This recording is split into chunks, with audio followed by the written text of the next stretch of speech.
इसका एक पन्ने। नमस्कार। आप सभी साथियों का इस फेसबुक लाइव में नई दिल्ली से स्वागत है। स्वागत है सभी फेसबुक पे हमारे शिक्षक बंधुओं का आज इस लाइव सेशन में।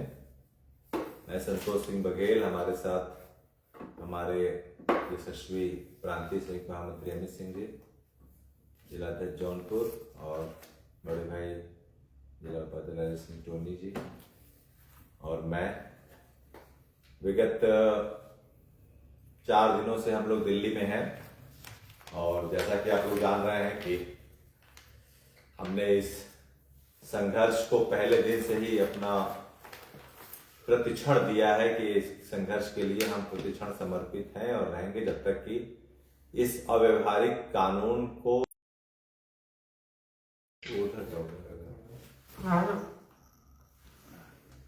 जब तक इस अव्यवहारिक आदेश के जो है कि काउंटर में हम अपने पक्ष को रख नहीं देते और इसके विषय पर अपने तर्क संगत जो भी हमारे विधायी उपाय हैं, जिसमें ये जनरलाइज आदेश जो आया है, इसमें किस तरह से हमारा जो है वो न्यायाधिकरण जो क्षेत्र होता है उसके बाहर जाके पूरे देश के इतने लाख शिक्षकों को प्रभावित किया इस आदेश ने।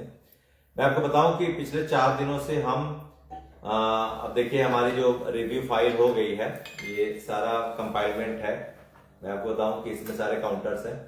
तो हम 33, मैंने आपको बताया था उस दिन, पूरा डिटेल बताया था कि अब तक as of now 33 review petition has been filed so far till now, और उसमें कुछ डिफेक्ट है, कुछ ऐसे हैं जिसमें अपडेशन की जरूरत है, और कुछ ऐसे रिव्यू हैं जो डिफेक्टलेस हो गए।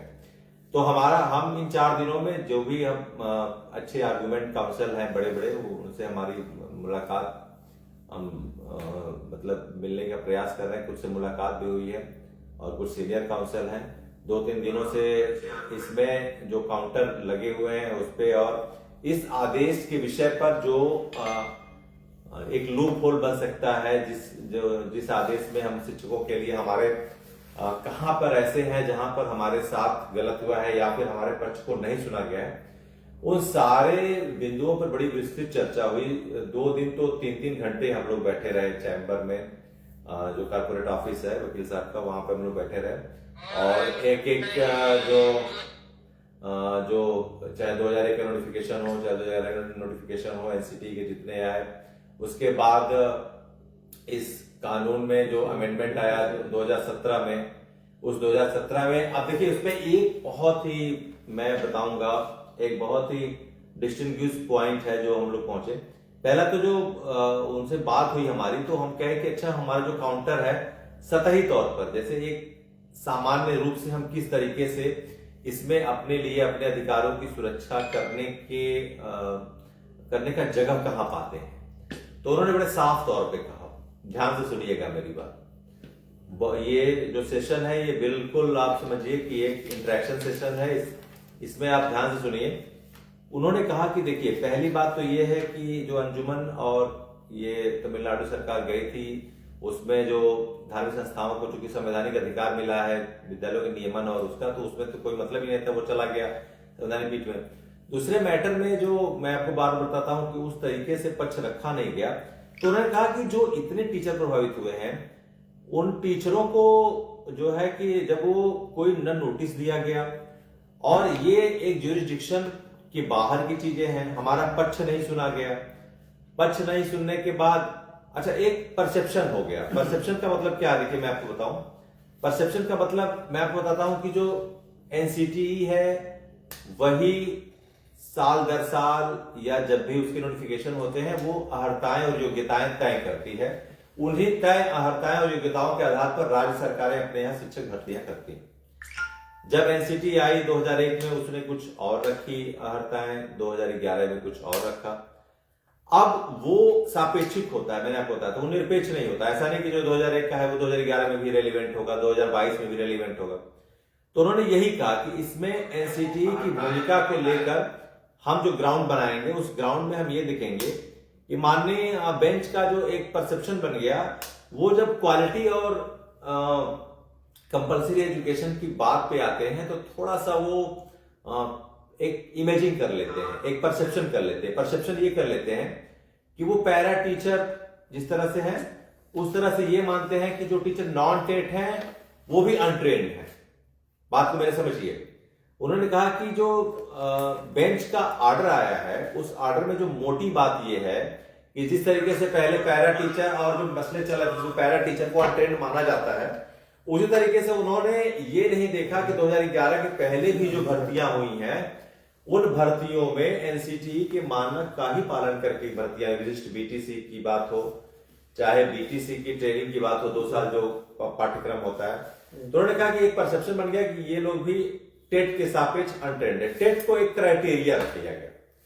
अब इस टेट को क्राइटेरिया रखने का उद्देश्य क्या था? उसमें जो 2017 का जो अमेंडमेंट है उसमें जो प्रोविजो है, एक तो 23(1) और 23(2), उस प्रोविजो में ही कहीं न कहीं से कुछ चीजें ऐसी हैं जो एक तरह से इलिसिट हो गई, मतलब एक भ्रामक स्थिति उत्पन्न हो गई। उसमें हुआ क्या कि 23(1) में जो लिखा था कि एक लाइन है कि उसमें टीचर्स के लिए मिनिमम क्वालिफिकेशन 5 साल में पूरा करना था। कब से? 2011 से 2015 तक ये था। उसके बाद जो अमेंडमेंट आया 23(2) का 2017 में, वो इंप्लीमेंट माना गया 2015 से 2019 तक उनको 4 साल के लिए और टाइम दिया गया। अच्छा, उसमें लाइन क्या थी? ध्यान से सुनिएगा मेरी इस बात को, बहुत गौर से सुनिएगा। 2011 में जो ये इनैक्टमेंट के बाद आया उसमें लिखा था टीचर्स, एक शब्द है टीचर्स, लेकिन वो टीचर्स किस टीचर के ओरिजिन के लिए? वो टीचर जो 29 जुलाई 2011 के बाद लिखे हुए हैं। उसमें लिखा था teacher who has been appointed and the states who has been given some flexibility for the enrollment and the recruitment of the teacher, furthermore has given more 5 years to accomplish their minimum qualification and fulfill all the requirement that has been as per the norm by the NCT। ये था 23(2) में वही चीजें आई, उसको extension दिया गया और उसमें एवरी टीचर की बात आई। अब देखिए यहीं पे ध्यान देने वाली बात है, एवरी टीचर कौन है? वो जिन टीचर के रेफरेंस में ये बात कही गई वही टीचर है। कौन? जो इनैक्टमेंट के बाद आए। एवरी टीचर में ही ये हो गया कि सारे टीचर आ गए। बात समझिए मेरी, एवरी टीचर मतलब वो सारे विभाग के टीचर नहीं, एवरी टीचर मतलब वो टीचर जो टीचर 2011 जुलाई के बाद इनरोल हुए थे, जिनके लिए 23(1) में बात कही गई थी। 23(1) में यही बात कही गई थी, the teacher who has been appointed after the enactment of RT Act 29 July 2011 has been given 5 years to accomplish their minimum qualification as per the norm of NCT by the state government, and state will provide all the essential training program for fulfillment the all qualification as per the norm of NCT। उसके बाद 2017 में जो amendment हुआ जिसमें 23(2) की बात है, जो कहा जा रहा है कि इसका सबसे बड़ा पॉइंट है जिसके आधार पर हम अपने काउंटर को करने जा रहे हैं, इसी पे मैं कह रहा हूं कि इसमें एवरी टीचर लिखा गया, every teacher as on the service till now. उसमें लिखा गया जो भी सेवा में अभी तक हैं उनके लिए 2019 तक। 2019 का मतलब उनका लिखा था कि 1 अप्रैल 2015 से लेकर 31 मार्च 2019 तक उनको ये पूरी मिनिमम क्वालिफिकेशन लेनी है टेट के लेकर। अब उसमें एवरी टीचर, वो एवरी टीचर उन टीचर्स के लिए था जो इनैक्टमेंट बात थी। तो यही सारी बातें उसमें एवरी टीचर में ही कहीं न कहीं जज साहब के सामने या बेंच के सामने एक भ्रामक स्थिति उत्पन्न हुई, जो वहां पर एक पक्ष सुनवाई होने के बाद दूसरे पक्ष द्वारा बताया नहीं जा सका, उसको डोमिनेंस नहीं किया जा सका, जिसकी वजह से ये दिक्कत आई और ये सारे आदेश जनरलाइज हो गए। और संतोष जी, हमें एक चीज और ये लगता है जी कि जो जज साहब हैं उनका ये एक हमें लगता है कि उनके माइंड में ये सेटअप है जी कि 2011 हम कह सकते हैं, 2011 कह सकते हैं, 9 नहीं कहेंगे 2011 कहेंगे। तो 2011 के पहले के जो नियुक्त शिक्षक हैं वो मात्र टेट क्वालिफाई है, इस टेट क्वालिफाई नहीं है इसलिए अयोग्य है। उनके मन में जो एक आइडिया है, जो एक परसेप्शन है कि वो टीचर जो है वो फिल्टर होकर के नहीं आए, उनके दिमाग में पैरा टीचर का कंसेप्ट है। उनके दिमाग में ये नहीं है कि एनसीटी ने 2001 के गाइडलाइन के अंतर्गत ये सब नियुक्तियां करी हैं, जो कि एकदम मतलब संवैधानिक तरीके से हुई हैं। तो एक परसेप्शन जो जज साहब के मन में है कि कहीं न कहीं ये टीचर टेट खाली क्वालिफाई न करने के नाते उनके दिमाग में योग्यता, जो आजकल तमाम तरह के केसेस पैरा टीचर जो परमानेंट होना चाहते हैं, तो उनकी एक लंबी लाइन सुप्रीम कोर्ट में लगी हुई है। तो मुझे जो लगता है, जो मैं यहाँ आज 4-5 दिन से हम लोग जो यहाँ सुप्रीम कोर्ट में हैं, तो जो विभिन्न अच्छे सीनियर एडवोकेट से जो बात हो रही है, वो जज साहब की मेंटालिटी को उन्होंने जो वाच किया है, उनके दिमाग में यही है कि कहीं न कहीं ये पैरा टीचर की तरह ये देख रहे हैं। उनको ये नहीं पता कि 2011 के पहले जितने भी शिक्षक नियुक्त हैं वो एनसीटी के गाइडलाइन के हिसाब से नियुक्त हैं, वो अलग से उनका जो कोई इस तरह का नहीं है। तो ये परसेप्शन भी दूर करना हम लोगों के लिए एक हम लोग के लिए एक टास्क है। और हमारे जो भी सीनियर एडवोकेट्स हैं, जो भी हम लोगों का जो प्रयास इस समय चल रहा है, आज यहाँ जो हम लोग डेरा डाले हुए हैं 4-5 दिन से, ये केवल और केवल फेस वैल्यू वकील को करने की है। और ये बहुत बड़ा उदाहरण होगा कि हम लोगों ने अपने स्तर से एक शिक्षकों के बीच से निकल करके फेस वैल्यू को, एडवोकेट को जब हम खड़ा करके और अपनी बातें जब हम रिव्यू में फेस वैल्यू एडवोकेट के द्वारा की जाएगी, तो एक इतिहास कायम होगा। और हम लोग इस चीज को देख रहे हैं। मुझे आशा नहीं, पूर्ण विश्वास है कि रिव्यू में हमारे साथ देश के जो 3-4 सबसे बड़े वकील हैं, वो आपके इस लड़ाई में आपके तरफ से वो खड़े होंगे। और वो जितने भी 2011 के पूर्व नियुक्त शिक्षक हैं, उनका पक्ष रखने के लिए वो खड़े होंगे। और ये सबसे बड़ी जीत हमारी होगी। बिल्कुल, मैं गारंटी के साथ इसको कर रहा हूं। बिल्कुल। इसमें देखिए, जो हम लोगों ने सारी बातें, देखिए जब बातें होती हैं, हम लोग भी चूंकि अब देखिए अध्यक्ष जी हाथ में लिए ही हैं सारे काउंटर का, ये आप देख सकते हैं, ये आप इसको देख सकते हैं। ये हम लोगों ने जो दाखिल किया है रिव्यू, और ये उसका पूरा फिलअप है 9 तारीख को हमारे द्वारा। और हमें लगता है डिफेक्ट्स भी इसमें आने की संभावना बहुत कम है। और इसी बिहाफ पर कोई फेस वैल्यू वकील जो है, एडवोकेट जो है, जब भारत के नामी वकील, नामी एडवोकेट जिनको आप सभी लोग जानते होंगे, वो इस केस में खड़े होंगे। ये मैं आपसे वादा कर रहा हूँ जी। तो ये फिल्टर्ड है, बिल्कुल आप मान के चलिए, कोई दिक्कत है ये इसमें साथियों, हम लोग विगत कई दिन से यहाँ हैं, तो इसमें कई चीजें हम लोग अपने जो वरिष्ठ अधिवक्ता से समझे हैं।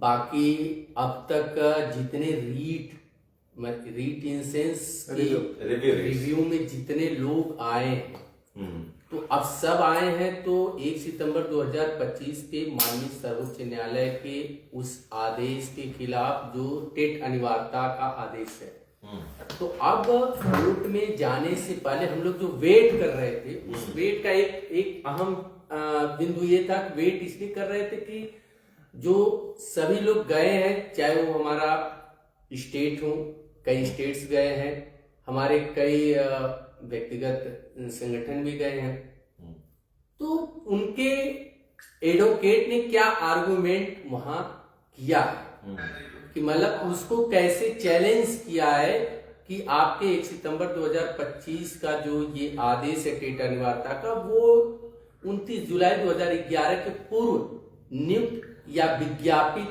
पदों के आधार पर नियुक्त शिक्षकों पे लागू नहीं होता है। सबके आर्गुमेंट्स को हम लोगों ने निकाला है, सबके आर्गुमेंट्स को हम लोगों ने देखा है, पढ़ा है, और जिस हम लोग माननीय अधिवक्ता को जिसको हम लोगों ने हायर किया है, उनके द्वारा भी सारे सबके आर्गुमेंट्स को देखा गया। उसमें कुछ नए चीजें ऐसी थी जो छूटी थी, जो हमारे आपके लिए महत्वपूर्ण है। जैसे कुछ ऐसे बिंदु थे जिसका यहाँ हम लोग चर्चा नहीं कर सकते, लेकिन जो वो बहुत महत्वपूर्ण है उनको नहीं, एक चर्चा तो आप कर ही दीजिए। वो जो देखिए दीपक शर्मा जी कह रहे हैं 29 जुलाई वो वही डेट है, वो 29 जुलाई वही डेट है। 29 जुलाई 11 का के पहले विज्ञप्ति जो 29 जुलाई 11 एनसीटी का जो अमेंडमेंट है, आप उसको पढ़ेंगे तो उसमें स्पष्ट है कि इस अमेंडमेंट को 23 अगस्त 2010 के एनसीटी के नोटिफिकेशन से जोड़ के देखा जाए, उससे जोड़ के देखा जाए। और उसमें ये है 5वें कॉलम में है, जो कि वो आप मोबाइल ये भी नहीं कि नियुक्ति चाहे नियुक्ति शर्मा जी बहराइच एकदम निश्चित रही है। जी जी वही है। आप मोबाइल देखिए, दूर से नहीं दिखा रहा, जो लोग भेज रहे होंगे नियुक्ति तो उसमें स्पष्ट है कि जिन शिक्षकों की नियुक्ति 29 जुलाई 2011 के पूर्व है, या जिन शिक्षकों की नियुक्ति 29 जुलाई 2011 के पूर्व विज्ञापित पद भर्ती के सापेक्ष बाद में भी हुआ हो सकता है 12 में नियुक्ति हुई हो, 13 में हुई हो, लेकिन अगर विज्ञप्ति 29 जुलाई 2011 के पहले है और सरकारी संस्था द्वारा सरकारी विद्यालयों में उनकी नियुक्ति अगर के लिए विज्ञापन निकाला जा चुका है तो उनके ऊपर भी ये लागू नहीं होता है। उसमें स्पष्ट है 29 जुलाई 2011 के एनसीटी के उस नोटिफिकेशन में कि इस पदों की जो भर्ती का नियम है, जरूरत पड़ने के समय पर इसकी व्याख्या एनसीटी के 2001 के नोटिफिकेशन के आधार पर की जाएगी कि इनकी भर्ती शिक्षक की मिनिमम अर्हता वो एनसीटी के नोटिफिकेशन 2001 से है, ये स्पष्ट है। तो हम लोग कह रहे थे कि आर्गूमेंट को, ऐसे तमाम आर्गूमेंट हैं, जैसे उसमें टेट का जो क्वालिफिकेशन जो है वो एजुकेशन है कि क्वालिफिकेशन है, एलिजिबिलिटी है। उसके अलावा जो 2008 में एक उपेंद्र राय बनाम Uttar Pradesh basic UP board का जो केस चला था, जिसमें चैलेंज किया गया था कि एनसीटी को कोई कॉन्स्टिट्यूशनल अधिकार है कि नहीं है, जिसको उसको हाई कोर्ट ने खारिज कर दिया था कि एनसीटी को ये कॉन्स्टिट्यूशनल अधिकार ही नहीं मिला है कि वो टीचर रिक्रूटमेंट मतलब शिक्षक भर्ती की अर्हता को निर्धारित करे, इसको लिए उसको संवैधानिक अधिकार नहीं मिला है। बाद में जब ये मामला कोर्ट से खारिज हो गया और तो तत्कालीन सरकार ने जून 2012 में फिर सदन में एक बिल लाकर एनसीटी को वो अधिकार दिया है कि वो टीचर भर्ती की अर्हताओं को, नियमों को तय करें। ये संवैधानिक अधिकार उनको सदन से मिला। वो कब मिला? वो जून 2012 में जाकर मिला है। यानी अगर इसको माना जाए तो आप क्या ये आधार बन सकता है? बिल्कुल बन सकता है। देखिए इसमें क्या है कि एनसीटी का जब एनसीटी बनी और हमारी जो लड़ाई है दो चीजों पे है। हम जो मार्कआउट डेट रखेंगे, मार्कआउट डेट में एक वो रखेंगे एनरोलमेंट जो 2019 के बाद हो, और एक वो है जो 2001 से 2011 के बीच में हुई है। अब उसमें जैसे कि कॉन्स्टिट्यूशनल आपने सारी बात कही जो जिसमें आपत्ति की गई कि नहीं है, तो सरकार ने फिर उनको थोड़े से वो अधिकार उनके संरक्षित कर दिए, एक केंद्रीय संस्था बनाई। अब उसमें हम वैधता को तो चुनौती नहीं दे सकते एनसीटी के, लेकिन एनसीटी के नॉर्म से ही सारी भर्तियां हुई हैं। तो यहां पर एनसीटी की 2011 के बाद की जो भर्तियां हैं वो उसके नोटिफिकेशन से 2001 से लेके उसके बीच की जो भर्ती है वो प्रभावित नहीं हो सकते। एनसीटी 2001 में उसी के अनुसार ही नियुक्तियां हुई है। तो इसलिए इसमें जब हम मार्क आउट करते हैं तो मार्क आउट में हम यही जाएंगे कि एनसीटी एक तो इसके राइट्स के ऑब्जेक्शनेबल जो सारी चीजें हुई, डिस्प्यूट हुए, उसमें है। वैधता पे हम सवाल नहीं उठाते हैं क्योंकि एनसीटी ही इस समय जो नाम तय करती है। अभी जो लेटर भी जारी हुआ उसमें दिया गया है एक टाइम, क्योंकि टाइम भी हो रहा है, हम लोग को अभी 10 बजे और एक एडवोकेट साहब हैं उनको बुलाया गया है, उनके साथ फिर बात है। हम आपसे ये एक हमारे जो शिक्षक साथी हैं, आप एक मोटा हम लोग जो गए हैं, जो आज भी हम लोग सुप्रीम कोर्ट में रहे हैं। एक चीज हम और बता दें, बहुत सारे साथी हमारे लिख रहे हैं कि देवियों की सुनवाई का वो वही मैं पूछ रहा हूँ। तो वो उसके बारे में जैसे हम लोग आज भी दिन भर हम लोग रहे और कई ऐसे लोगों के पास गए कि हमारी दीपंकर दत्ता जी का माइंड सेट क्या है, कैसे पिछले के निर्णय क्या है, तो आपको क्या लगता है इस सुनवाई इस महीने? जी मैं इस पे बारे में बताऊंगा। हम लोगों ने चूंकि इस पे सारी बातें की और जो हमारी विधायी चर्चा है उस चर्चाओं में ये हुआ कि डिफेक्ट्स जो लगे हैं, राज्यों के भी कुछ लगे हैं, कुछ पर्सनल लगे हैं, तो उन्होंने ये कहा कि कुछ ऐसे रिव्यू हैं जो डिफेक्ट लेस हैं, तो ये भी हो सकता है कि 2-4 रिव्यू को ही क्लब अप करके उसकी सुनवाई इस महीने के आखिर में हो सकती है। और हम उम्मीद करते हैं कि अगर वो ऐसे पिटिशनर हो जिसमें बड़े काउंसिल हो, जैसे हमारा हो या कोई राज्य सरकार का हो, जिसमें हम अपने बड़े काउंसिल को भी ज्वाइन करेंगे, तो ये सुनवाई हो सकता है कि इस महीने के आखिरी में संभावित है। तो ये राहत की बात है और हम अपडेट भी करेंगे अगर इस तरह की बातें होंगी। और आपको बता दें कि पूरी संभावना है कि इस महीने के अंतिम में कुछ न कुछ रिव्यू को क्लब अप करके सुनवाई होने की पूरी संभावना है। और एक चीज मैं और कहना चाहता हूं कि बहुत सारे साथी हमारे कहते हैं कि पता नहीं सरकार का पक्ष, या वो मैं जो लग रहा है इस समय फेस वैल्यू एडवोकेट हो या चाहे जो भी हो, सरकारी संस्थान, सरकारी जो सिस्टम हमारा है, चाहे उत्तर प्रदेश सरकार का हो और चाहे अन्य राज्यों के कई राज्यों ने रिव्यू दाखिल किया है, तो वो भी बड़े एडवोकेट खड़ा करने की तैयारी में, ये भी आप जानेंगे। इसीलिए चिंता करने की तो एकदम बात नहीं है। और बस इसमें यह है कि सुनवाई सही समय पर जो हम लोग जिस तरह से सोच रहे हैं उस तरह से होनी है। एक थोड़ी सी समस्या यही है, फेस वैल्यू वकील अभी तक नहीं हुआ है, वो हम लोग आपको ये अध्यक्ष जी आप वो कर दीजिएगा। बघेल जी आप एडवोकेट साहब से मिलने जा रहे हैं? हाँ, थोड़ा सा ये हाँ वो कर दीजिएगा, हम लोग भी आते हैं थोड़ी देर में।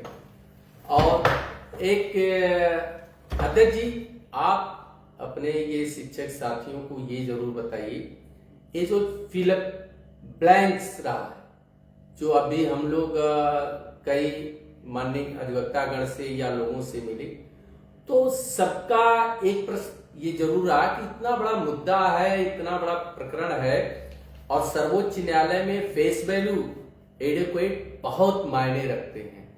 और लोगों ने कहा कि आप कहते हैं 25 लाख शिक्षक प्रभावित हैं, इतने हैं, तो क्या अभी तक किसी भी तरफ से एक फेस वैल्यू अधिवक्ता नहीं किया गया है? अब आप चूंकि रीट में प्रभावित शिक्षकों का नेतृत्व करने के लिए आए हैं, तो उसमें हमारे शिक्षक साथी इस समय पूरे देश से जुड़े हुए हैं, जो लोग सुनना चाह रहे हैं, तो वो आपकी तरफ से कितने आश्वस्त रहे हैं आपकी रीट में?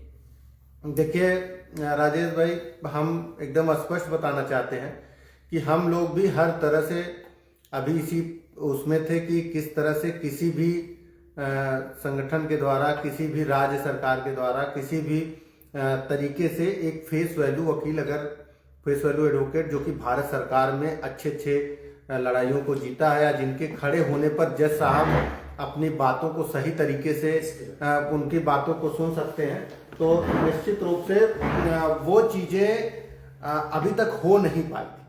और यही वजह है कि हम लोगों को इसी के क्रम में इस मैदान में आना पड़ा। और हम लोगों ने, आप देख सकते हैं, 33 रिव्यू पिटीशन हो चुका है, जिसमें अमित कुमार सिंह बनाम एक रिव्यू है, जिसमें हम लोगों ने अपने प्रयास से किया है उसको। और इसी पिटीशन में मैं आप लोगों को आश्वस्त करना चाहता हूं कि देश के बड़े एडवोकेट जिनका नाम राष्ट्रीय नहीं अंतरराष्ट्रीय स्तर पर है, वो आपके लिए खड़े होंगे और आपकी जो सही तथ्य आपके हैं, आपको किस तरह से विजय मिलनी चाहिए, वो बात आपके इस रिव्यू के माध्यम से रखी जाएगी। आपको बताना चाहता हूं कि इस समय जब से नए हमारे CJI आए हुए हैं, उन्होंने एक नियम बना लिया कि जैसे भीड़ में सारी चीजें, कई एक ही मुद्दा है, कई लोग उसको रिप्रेजेंट कर रहे हैं, तो उसको करने के लिए निश्चित रूप से कुछ सबका समय निर्धारित रहेगा, तो उस हिसाब से अपना वो लोग जी ये। और आप सभी जो ये देख सकते हैं, जो भी शिक्षक साथी सुप्रीम कोर्ट की कार्य योजनाओं से जुड़े रहते हैं, वो जाकर ऑनलाइन इसको देख सकते हैं कि आपका जो अमित सिंह एंड अदर्स, इस केस में अपील नंबर 1385 1385 ऑफ 2025 या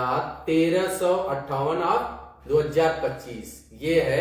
और शिक्षक साथियों, जैसा कि अभी अध्यक्ष जी ने कहा, हम लोग सिर्फ इस तरह नहीं कि कोर्ट में गए, बात किए और फीस देकर चले आए, नहीं, हम लोग पूरी तैयारी से, जैसा कि हम लोगों ने बताया, अब तक जितने भी रिव्यू में फाइलें आई हैं, जितने भी याचिकाएं आई हैं, उन सबके काउंटर्स को हम लोगों ने निकाल कर बारीकी से देखा, किस की तरफ से क्या आर्गुमेंट रखा गया और वो आर्गुमेंट कितने कारगर हैं हमारे लिए, कितने तथ्यपूर्वक हैं, कितने सटीक हैं, और आरटी एक्ट के कानून को किस तरह वो परिभाषित करते हैं और किस तरह हमें उस स्टेट अनिवार्यता कानून से राहत दिलाते हैं।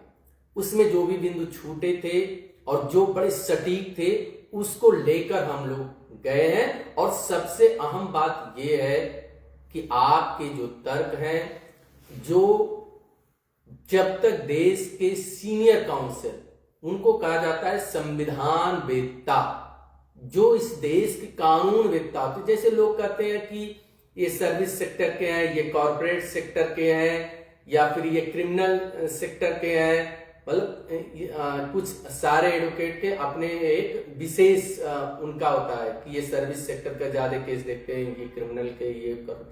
लेकिन अपने देश के कम से कम 8-10 ऐसे एडवोकेट हैं जिनको संविधान का वेत्ता कहा जाता है। तो हम लोग ऐसे एडवोकेट को, सीनियर काउंसिल को हायर करने के प्रयास में वहीं बैठे हैं। हमारी तैयारी इसलिए भी है कि हम एक सीनियर काउंसिल के साथ उनको ब्रीफ करेंगे और हम अपने भी तमाम तर्कों को रखेंगे। और जब सीनियर काउंसिल खड़ा होता है सर्वोच्च न्यायालय में, तो वो संविधान को परिभाषित करता है बाय लॉ, ये क्या है, जैसे स्टेट अनिवार्यता कानून किस तरह है, किस प्रभाव में है, और यहाँ शिक्षकों के हित किस तरह प्रभावित हो रहे हैं, उनके जीवनोपार्जन को किस तरह प्रभावित किया जाता है, उनके मूल अधिकार को कैसे प्रभावित किया जाता है, उनके सेवा सुरक्षा को किस तरह खंडित किया जाता है। ये जब तक फेस वैल्यू के अधिवक्ता नहीं रहेंगे, वो बातें नहीं कहेंगे। बाकी बाकी देखिए, बहुत सारे साथी हमारे लिख रहे हैं कि अभी रिव्यू में केवल सुनवाई जो हमारी जो जिस आधार पर हमारे ऊपर ये थोपा गया 1 सितंबर 2025 को, अभी उसी का रिव्यू होना है। और उसके पहले पहला हमारा यही है। उसके पहले आप ये जान लीजिए कि रिव्यू की सुनवाई में अगर हमारे लिए निगेटिव कुछ आता है, तब आप जान लीजिए कि तब हम लोगों को याची आप जैसे ध्यान देंगे, अभी हम लोग जब एक सीनियर काउंसिल के पास उस दिन थे, तो ये चर्चा हुई थी कि विगत में किसी एक संगठन द्वारा जो रीट दाखिल की गई थी टेटन में, तो वो हम उनका नाम नहीं लेंगे, वो खारिज से क्यों कर दी गई। और शिक्षकों में ध्यान होगा कि अभी विगत 17 दिसंबर को एक रीट किसी संगठन द्वारा जारी दाखिल किया गया था, उसको एक कोर्ट ने खारिज कर दिया। इसी टेट अनिवार्यता 1 सितंबर 2025 के अगेंस्ट किया गया था। रिव्यू के बाद उसके बारे में भी लोग चाहे जो कहे कि ये हुआ, तो उसके बारे में भी हम लोगों ने यहाँ पता किया। तो वो ये था कि माननीय कोर्ट का यहाँ जो हमारे सम्मानित वरिष्ठ अधिवक्ता, उनका ये था। हम लोग पहले इस चक्कर में प्रयास किए, बात भी किए, अभी भी बात किए, लेकिन उनका यही कहना था, उनका ये कहना जैसे कि आप जिन आर्गुमेंट्स को लेकर रिव्यू में गए, आप रिव्यू में जो आर्गुमेंट लेके गए हैं उस आधार पर और सेम वही आर्गुमेंट लेकर आप रीट में जा रहे हैं, तो वहां ये है कि आप यही प्रश्न तो आपने रिव्यू में खड़ा किया है, तो वहां तो आपको ये रिव्यू में सुना जाएगा। अगर रिव्यू में आप गए हैं, वहां जो प्रश्न नहीं खड़ा किए हैं या जिस प्रश्न को आपने वहां नहीं उठाया है, उससे नया प्रश्न लेकर आप रीट में आए, तब तो सुना जाए। या तो फिर रिव्यू आप वहां से खारिज हो जाए, या फिर रिव्यू में आपको राहत न मिले, फिर आप यहाँ आए, तो उस आधार पे फिर मतलब रिव्यू से अगर हमको राहत नहीं मिलती है, तब याची बनने की प्रक्रिया होगी। और लेकिन इसमें भी लेकिन उसके आदर्श में हम लोग जोड़ सकते हैं, तैयारी भी उसकी बनी हुई है, तैयारी हम लोग और एक चीज हम आपको बताना चाहते हैं, बहुत क्लियर कट बताना चाहते हैं कि बहुत सारे हमारे शिक्षक साथी कह रहे हैं कि अभी सरकार चाहेगी तो होगा, नहीं चाहेगी तो नहीं होगा। और ये तमाम तरह के नेगेटिव और पॉजिटिव एस्पेक्ट जो है सुनने में आ रहा है। मैं आपको स्पष्ट बताना चाहता हूं कि इस समय सबसे महत्वपूर्ण हमारे लिए रिव्यू है, और रिव्यू में अगर हम मजबूती से किसी सीनियर मोस्ट काउंसिल के साथ खड़े रहेंगे तो निश्चित रूप से हमारी विजय होगी। इस बात को आप अपने आप से बना लीजिए। सरकार के पास विधायी व्यवस्था है, लेकिन अगर वो करना चाहती है, कहना चाहती तो तब कर देती। तमाम तरह के हमारे बहुत सारे सांसद, हमारे सम्मानित सांसदों ने इस मुद्दे को उसमें लोकसभा और राज्यसभा में उठाया।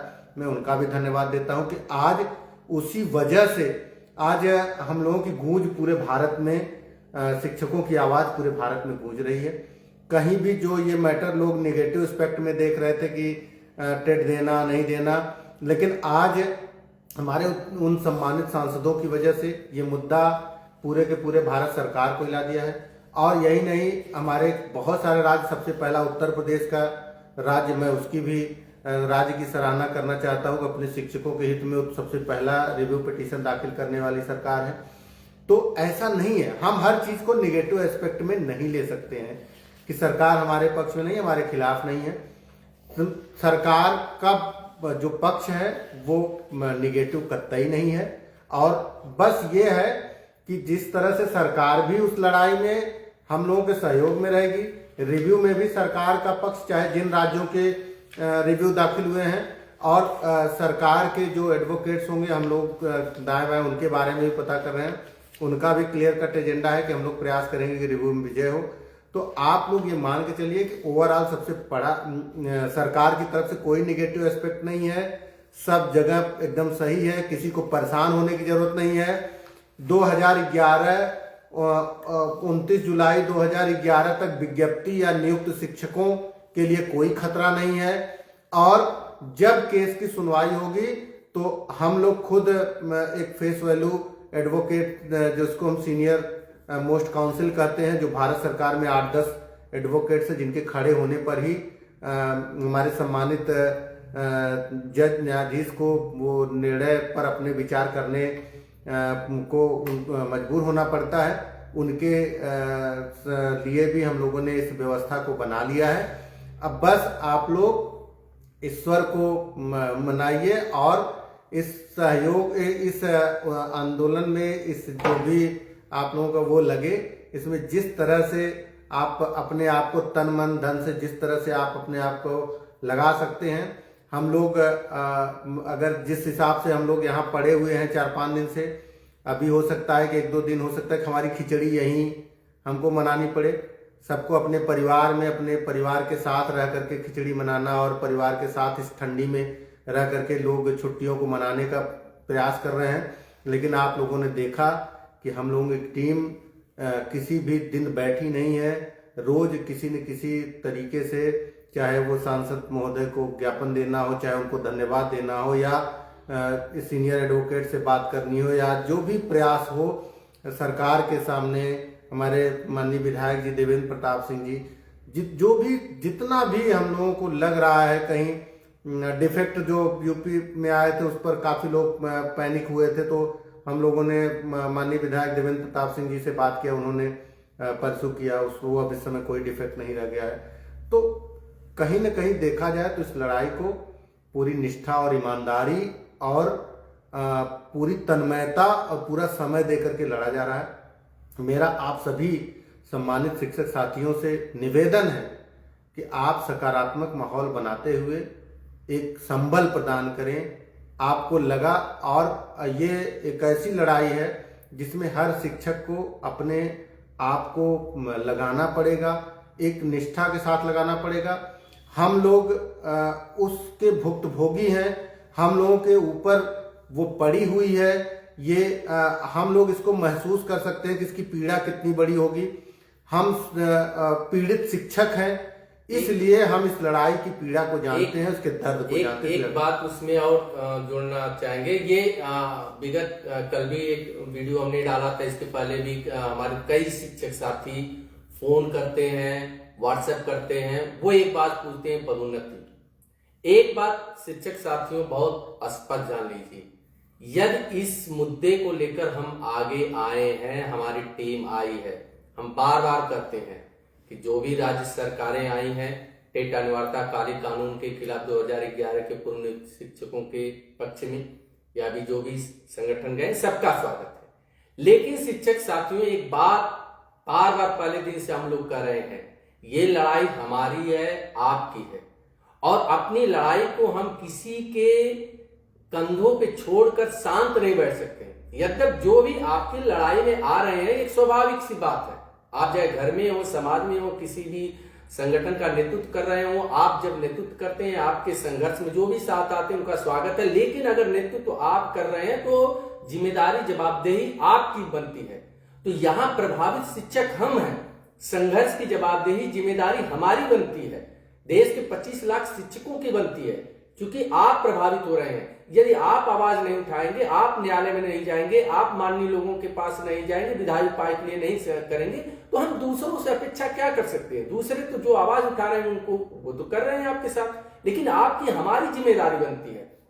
तो प्रत्येक शिक्षक साथी ये जान लीजिए, जैसे अभी एक पत्र आया है केंद्र सरकार का, स्वागत है, ये हमारे आपके आंदोलन की देन है, हमारे आपकी आवाज उठाने की देन है, और उन लोगों के मुंह पर जोरदार तमाचा है जो 1 सितंबर 2025 के बाद कर रहे थे कि शिक्षकों को आप पता चलेगा 2 साल में नौकरी से जाना चले जाएंगे, सब कुछ टेट देना पड़ेगा। हम लोग पहले दिन से कह रहे थे टेट नहीं देंगे, नहीं देंगे, नहीं देंगे, ये काला कानून है, काला कानून है, काला कानून है, और उसके खिलाफ सीना ठोक कर हम लोग लड़ेंगे और पूरे देश को दिखाएंगे। वो जो तथाकथित कुछ शिक्षक साथी हैं, चाहे वो टेट पास शिक्षक साथी रहे हो, जो हमारे बीच के अपने कुछ शिक्षक साथी हो जो कटाक्ष कर रहे थे, उनको ये तमाचा है।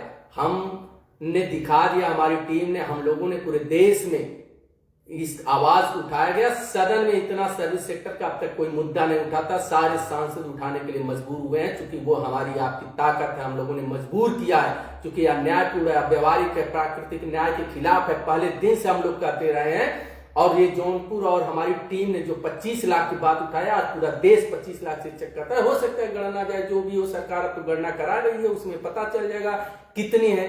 लेकिन हमने कहा था, और आज भी हमारी टीम कर रही है, कि हम कतई भी इस कानून को टेट पास क्यों देंगे। टेट हम टेट देना क्या है, टेट की बात नहीं है। हम लोग क्या क्वालिफाई नहीं कर सकते हैं, हम लोग उसके लिए नहीं है। लेकिन दिक्कत यह है कि अगर हम किसी भी गलत कार्य का विरोध नहीं करेंगे, अगर उसके खिलाफ नहीं खड़े होंगे किसी गलत निर्णय के, तो हमसे बड़ा मतलब पूरे हमारे जीवन काल में, हमारे जीवन के बाद इतिहास हमको कभी माफ नहीं करेगा कि आज हमें जबरदस्ती किसी बात के लिए थोपा गया और हम निर्जीव होकर के बैठ गए। तो हमारी लड़ाई, हम कतई जो है इस बात का विरोध करते हैं कि अगर गलत नियम, गलत कानून हमारे ऊपर थोपा जाएगा तो हम उसको कतई स्वीकार नहीं करेंगे।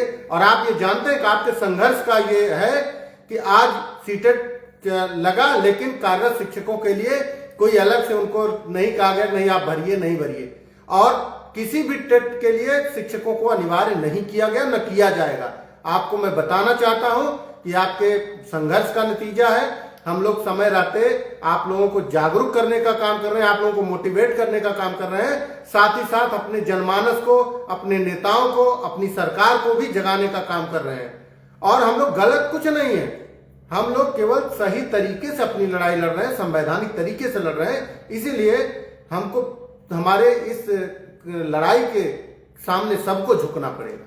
इसलिए साथियों, जो लोग साथी पूछ रहे हैं कि पदोन्नत का क्या, कतई नहीं। ये जो लोग इस मुगालते में कोई न रहे कि हम केवल सेवा सुरक्षा के लिए लड़ रहे हैं, कि हमारी सर्विस बनी रहे। जो लोग एक जो अधिकार होते हैं शिक्षक के, 29 जुलाई 2011 के पूर्व, ध्यान से नियुक्त और विज्ञापित, मैं बार बार कह रहा हूं, 29 जुलाई 2011 के पूर्व नियुक्त शिक्षक या नियुक्ति प्रक्रिया, भर्ती प्रक्रिया प्रारंभ हो चुकी है, विज्ञप्ति निकल गई है, उसके नियुक्त शिक्षकों को, एक भी शिक्षक को आरटी एक्ट के तहत जो भी टेट अनिवार्यता का कानून थोपा गया वो कतई स्वीकार नहीं है, ना तो उनकी सेवा ज्वाइनिंग के लिए, ना पदोन्नति के लिए। तो अगर कोई ये इस मुगालते में रहे कि नहीं केवल सेवा सुरक्षा के लिए हम लोग लड़ रहे हैं, तो कतई नहीं लड़ेंगे। अगर मेरे फैसले में ऐसा हम लोग को कुछ आता है तो हम लोग इस माननीय सर्वोच्च न्यायालय से तब तक नहीं हटेंगे जब तक कि टेट अनिवार्यता का पूर्ण अध्याय 2011 से पूर्व शिक्षकों के ऊपर से खत्म नहीं हो जाता है। हमारी सेवा में भी टेट की कोई बाध्यता नहीं रहेगी, हमारी पदोन्नति में भी कोई बाध्यता नहीं रहेगी, और ना ही जो कैटेगरी मांगा गया है सरकार के द्वारा उम्र के द्वारा 5-5 साल का, उसमें भी नहीं रहेगा। तो इसके लिए आप सभी शिक्षक साथी एकदम निश्चिंत रहिए। इसीलिए हम कह रहे हैं, हो सकता है सबकी अपनी कुछ मजबूरी हो, हमारे कुछ सम्मानित संगठन के कुछ मजबूरी हो, सरकार की मजबूरी है, लेकिन हम टेट प्रभावित शिक्षक साथी हैं। पहले दिन से कह रहे हैं कि हम टेट प्रभावित शिक्षक साथी हैं। इस पीड़ा को, इस दर्द को हम समझ सकते हैं। कहावत है, जाके पांव पर फटीन बेवाई, ये कहा जाना है पीर पड़ाई। तो हम टेट प्रभावित शिक्षक साथी, हम सेवा सुरक्षा के साथी, चाहे वो पदोन्नत की बात हो, हमारा 10 साल का जो शिक्षक साथी पदोन्नत, हम 5 साल के रिटायरमेंट में है और हमको अभी नौकरी करनी है और करेंगे डंके चोट पर बिना टेट दिए करें। और इसके साथ ही शिक्षक साथियों, थोड़ा सा हम लोग इधर व्यस्त हैं। अब तो कानून खेल शुरू हो चुका है। अब तो न्यायालय का खेल अभी शुरू हुआ है। अभी हम लोग यहाँ फंसे हैं, अभी यहाँ से जीतेंगे।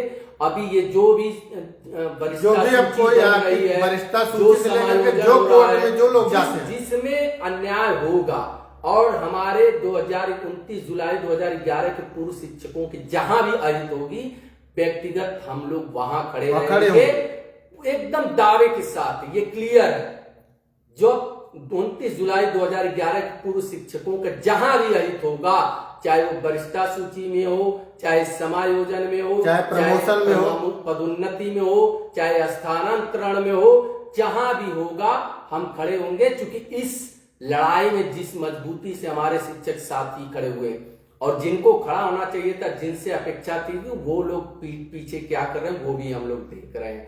तो इसलिए हमारे वो शिक्षक साथी कतई नहीं परेशान हो कि पदोन्नति क्या कतई नहीं छीना जाएगा।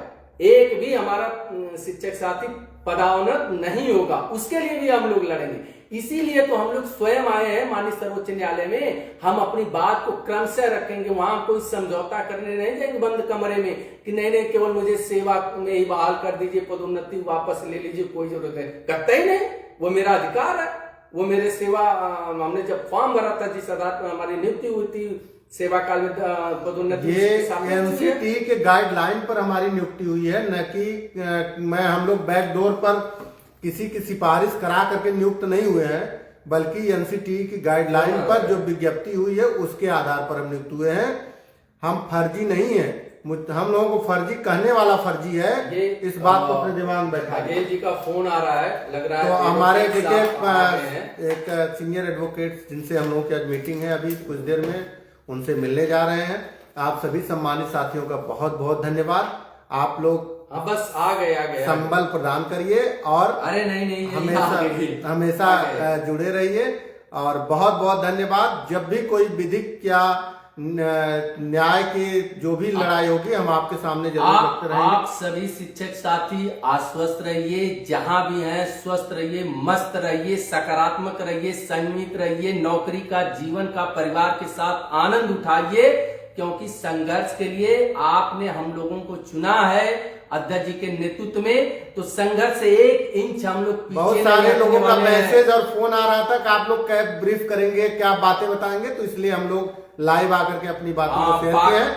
आगे जो भी नए अपडेट होंगे हम आप लोगों को बताएंगे, और हम लोग यहाँ दिल्ली में डटे हैं, और जब भी जरूरत होगी हम लोगों को विदिन अगर 2 और 4 आवर भी आना होगा तो हम लोग तुरंत यहाँ। बस एक जरूर आप लोगों से निवेदन है शिक्षक साथियों, आप सभी एकजुट रहिए, संगठित रहिए, अपनी टीम पर विश्वास करिए और सहयोग रूपी संबल प्रदान करते रहिए। बाकी दिल्ली जीत कर दिखाया जाएगा, ये पूरा देश देखेगा।